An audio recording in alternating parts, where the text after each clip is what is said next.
We are dispelling myths here today. Yeah. Really the purpose is there's a myth out there that IB in the high school is only for some kids. And we want to dispel that myth, and we'd like to shake that myth up completely.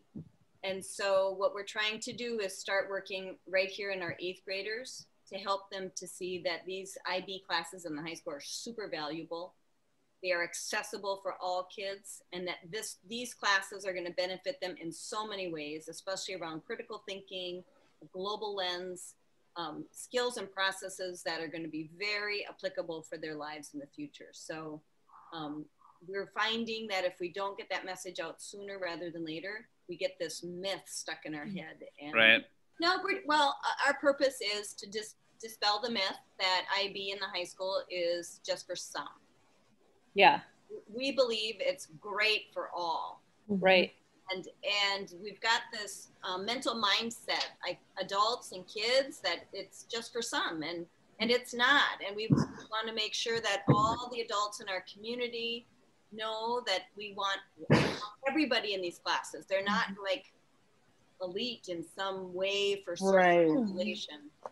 So we're here to talk about, how do you do it, or what to tell 8th graders, or why these are great classes to coach all kids to get into. Right.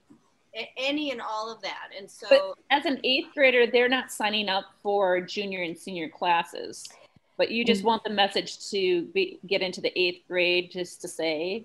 Yeah. Before they get that opportunity again back in the IB. Yeah, kids tend to start really early, getting this mindset that it's not for them. Right, absolutely. And we're hoping that starting in 6th grade, if we can, but starting for sure in 8th grade, our message to our kids and our faculty is, it is for them. These are fabulous classes. We should be putting them all over the place, because the kinds of critical thinking and multiple perspectives and global topics that kids are exposed to is what is needed in this transformation process. I know that it's split. Like, we don't have 9th grade, right? We don't Correct. have 9 and 10. And so we have 11 and 12. Yep. And so there's that kind of gap, which makes it hard, because we want to keep the momentum going from the middle school to the high school, but all of a sudden without 9 and 10, it kind of drops off. When do they pick it back up at the high school? Is it in 10th grade or at 11th technically in 11th grade? So the diploma program is for 11th and 12th grade. However, we have 2 courses that kind of try to skirt the rules. Chemistry, IB Chemistry SL has a 3rd semester that goes into junior year, but all students that take IB Chem take the first year of it as a sophomore. And then IB Film is another course that they can take either sophomore into junior year or junior year into senior year. That's another 3-semester course. And so the 11-12 diploma program, everybody goes through that, correct? They don't have to, because we have so many different offerings at the high school. We have advanced placement classes. We have quote unquote regular classes. And so kids have a lot of options, and they can choose whatever it is that's interesting to them.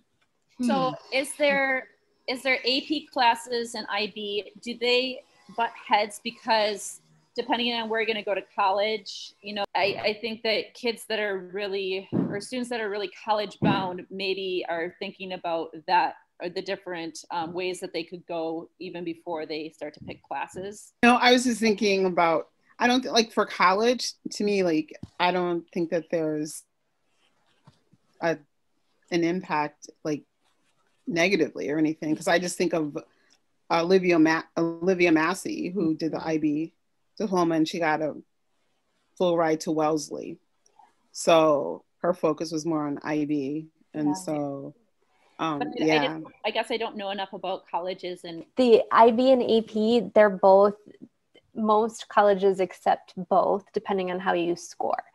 And then again, with AP or with IB, the courses themselves are very different.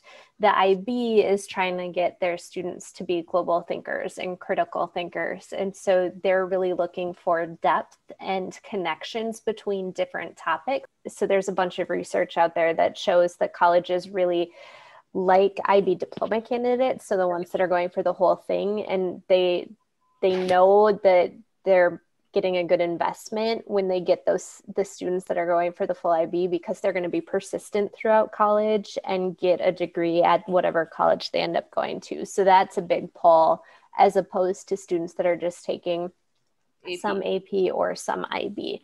Would there ever Why do we still have AP? Would there ever be a case? Great question. Would there ever be a case where the AP and the IB came together? Let's integrate our AP courses or our IB courses together so that we actually have one solid way to go. I don't know. There are 2 classes in the high school that I can think of that have been attempting that. IB Math / AP Calc Year 1 is a course where the students will take the AP Calc exam at the end of the year. And then if they continue with the course into their senior year, then they can get the IB credit part. And the second year kind of focuses on the IB. And then our Spanish 9-10 for the students that went to PSI, same thing in Spanish 9, which is as a junior, they'll take the AP Spanish exam, and then as a senior they'll take the IB assessment criteria for that one. They're so different philosophically that you're going to pick one that you're focusing on because they are so different theoretically and pedagogically and philosophically. So well, and we're unique, and a lot of schools don't offer both. That courses have been redesigned and they do that 5-year thing, and they finally did it for my course, and it sort of stripped away a lot of stuff and focused on what are the skills that we want these kids to have, and so you can do it with an unlimited number of possibilities, and so I think that's the thing, is that the problem is that 20 years ago, it was a psycho hard course. And it slowly, they're like difficulty isn't the name of the game. It's thinking and analyzing and being critical thinkers. Thank you so much for hopping on. It's fun to have colleagues to talk with about this. Yes. That's the word. Let us know if you're hearing misconceptions that we can help clarify. We really want to dispel the myth and have these classes reflect our student population in general. So, yeah, I do think there's a prime opportunity, as we have all 8th graders are working in the IB program, to have a smoother transition, or more of a desired transition actually, into the high school. So